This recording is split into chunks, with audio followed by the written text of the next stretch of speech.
Hello, my name is Dr. ZANETOR AGYEMANG-RAWLINGS, and I'm the Member of Parliament for Klote-Kole constituency. I also happen to be the first daughter of His Excellency Flight Lieutenant Jerry John Rawlings and Her Excellency Nana Kunedu Agyeman-Rawlings. I'm the first of 4 children. My siblings are Ya Asantua, Amina, and Kimathi. And by God's grace, I also happen to have given my parents 3 grandchildren as their reward for not killing me, for being such a troublesome child.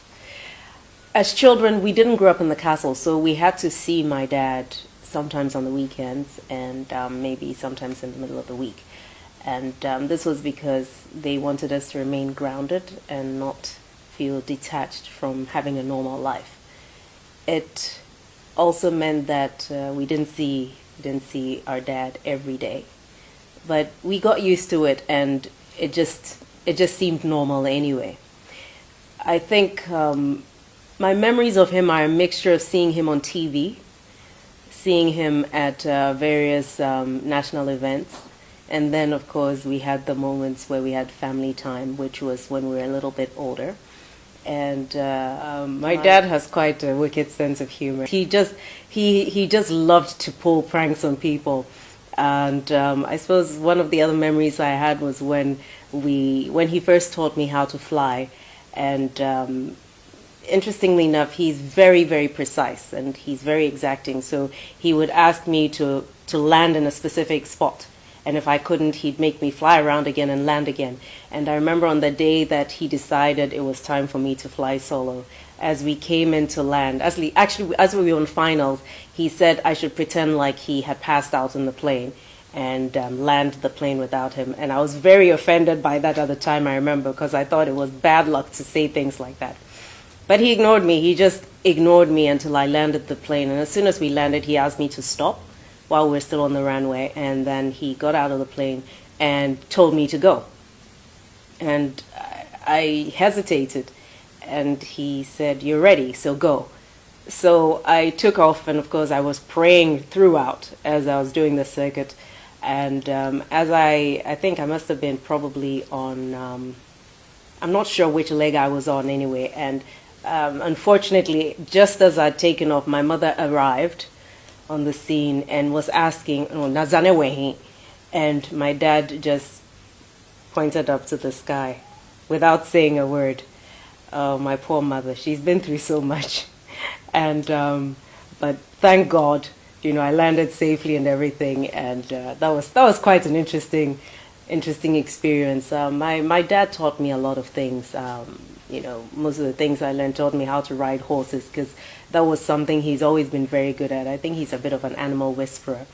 In the village, he has managed to get his dogs to be friendly with the cats and the birds, the peacocks and the geese, all sorts of creatures, including rabbits, and they seem to get along just fine. And it's the most phenomenal thing to see, because it's not very normal for you to see a dog not attacking a bird in the vicinity, and the animals just get along really well.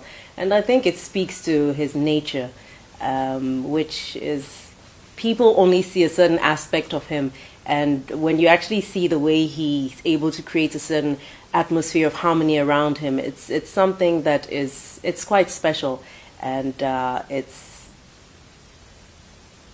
special.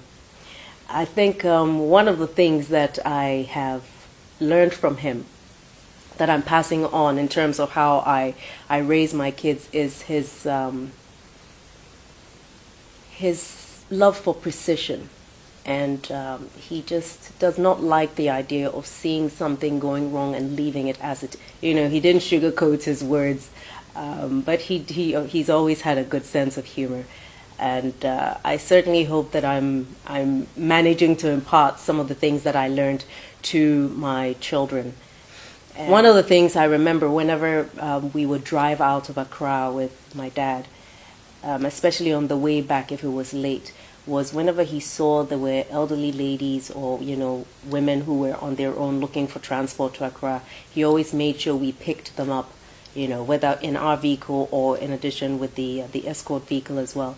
And it was an important thing to see, because he was never too big to help anybody, and he never looked at anybody as being below him or too small to be given his attention or to help.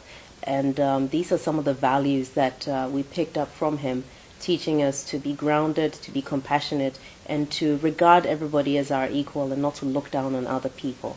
I remember that my dad also taught ZANETOR and myself how to ride a bicycle.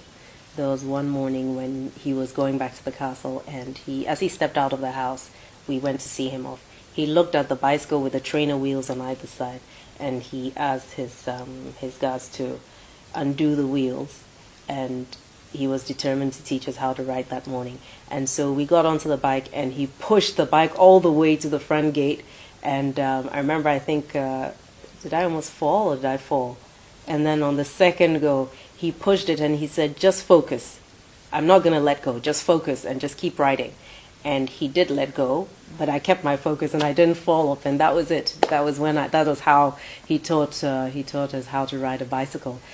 My dad is just a hands-on, practical type of person, and we've had memorable moments in spite of the fact that most of that time was actually given to Ghana and not as much spent with us. But what we had was worth it. Daddy, I would like to, on behalf of ZANETOR, Amina, Kimathi, and myself, and may God richly bless you and keep you.